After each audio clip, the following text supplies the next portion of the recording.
Ya, akhirnya Profesor Mahfud MD resmi menjadi calon wakil presiden dari Pak Ganjar Pranowo.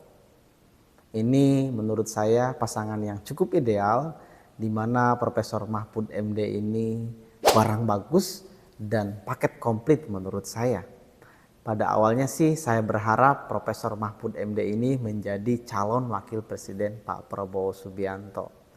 Namun inilah dinamika perpolitikan kita hari ini yang harus kita terima. Ya, dengan ditetapkannya Pak Profesor Mahfud MD menjadi calon wakil presiden dari Pak Ganjar Pranowo, tentu ini merubah eskalasi perpolitikan kita hari ini.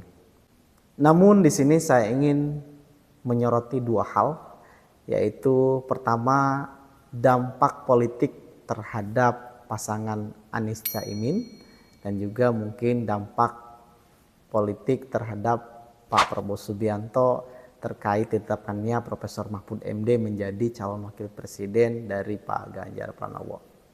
Oke, yang pertama adalah dampak untuk Pak Anies Baswedan dan Gus Muhaimin Iskandar atau Caimin. Ya, tentu kalau bicara Pilpres kita tidak akan lepas daripada elektoral ataupun elektabilitas kekuatan Capres dan Cawapres, termasuk dampak yang ditimbulkan dari ditetapkannya Profesor Mahfud MD menjadi calon wakil presiden dari Pak Ganjar Pranowo adalah dampak yang signifikan dirasakan oleh pasangan Pak Anies Baswedan dengan Gus Muhaimin, yaitu di mana kita tahu semua Caimin menjadi calon wakil presiden dari Pak Anies Baswedan karena untuk mendongkrak elektabilitas Pak Anies di Jawa Tengah dan Jawa Timur. Bukan hanya itu saja, Gus Muhaimin ini tadinya diharapkan untuk menggait suara pemilih daripada Nahdlatul Ulama. Itu karena kita tahu semua bahwa elektabilitas ataupun kekuatan elektoral Pak Anies itu ada di DKI Jakarta. Namun dengan ditetapkannya Profesor Mahfud MD menjadi calon wakil presiden Pak Ganjar, tentu ini membuat tantangan baru dan juga rintangan yang cukup signifikan untuk pasangan Pak Anies Baswedan dan Caimin ini.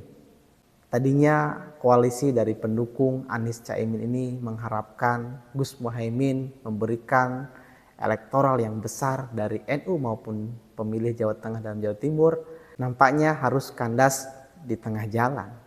Karena kita tahu bahwa seorang Profesor Mahfud MD ini dia merupakan orang NU Tulen dan juga basic suaranya di Jawa Tengah dan Jawa Timur. Tambah lagi yang menjadi calon presidennya yaitu Pak Ganjar sama-sama memiliki kekuatan basis suara di Jawa Tengah dan Jawa Timur.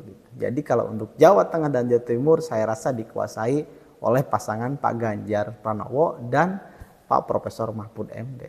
Dan tantangan yang sangat berat untuk Gus Muhaimin dan koalisinya. Begitu ya. Tambah-tambah keluarga NU daripada almarhum Gus Dur termasuk Mbak Yeni Wahid menyampaikan terang-terangan di media ya, siapapun dia calon presiden yang mengambil wapresnya Caimin, maka keluarga Gus Dur tidak akan mendukung capres tersebut dan tidak akan mendukung Gus Muhaimin. Ya, tentu saja ini juga suatu kerugian besar untuk suara Pak Anies dan Caimin. Ya, selanjutnya itu yang kedua, dampak terhadap Pak Prabowo Subianto dengan ditetapkannya Profesor Mahfud MD menjadi calon wakil presiden Pak Ganjar Pranowo.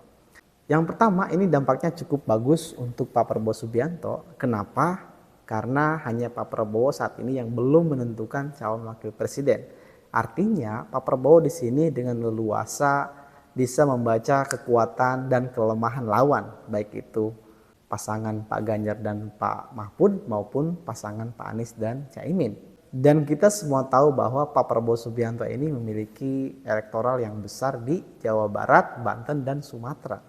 Jadi mungkin Pak Prabowo Subianto ini harus mengambil pula calon wakil presidennya atau pasangannya tokoh NU maupun tokoh dari Jawa Tengah maupun Jawa Timur gitu. Karena satu, untuk menambah insentif elektoral terhadap Pak Prabowo yang dimana Pak Prabowo ini lemah di Jawa Tengah dan Jawa Timur gitu.